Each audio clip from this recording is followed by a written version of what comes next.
आणि जर असंच आपण बघितलं बिफोर इंडिपेंडन्सचा पार्ट, पाकिस्तान कुठला भाग होता, कोणत्या टेरिटरीचा भाग होता? आताच नाही, एन्शियंट हिस्ट्रीपासून कशाचा भाग आहे?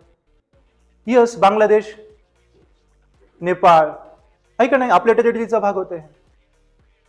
आपण एक समझोता केला at the time of independence की लोकांची कत्तल थांबवावी, हे जे ब्लड शेड चालू होतं पूर्ण भारतामध्ये ते थांबवावं, म्हणून आपण धर्माच्या आधारावरती काय केलं, विभागणी केली.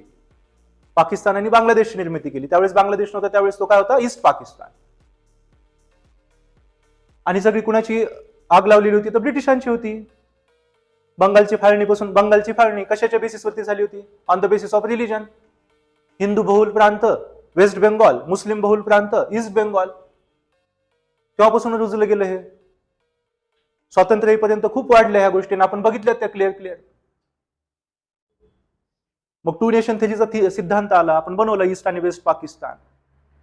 पण ब्रिटिशांनी काय केलं, जे उरलेले टेरिटरी होत्या भारतातले त्यांना ऑप्शन्स दिले, 3 options: join India, join Pakistan, remain stand steel, स्वतंत्र राहा. मग त्याच्यातच महाराजा हरिसिंग काय निर्णय घेतात, स्वतंत्र राहायचा.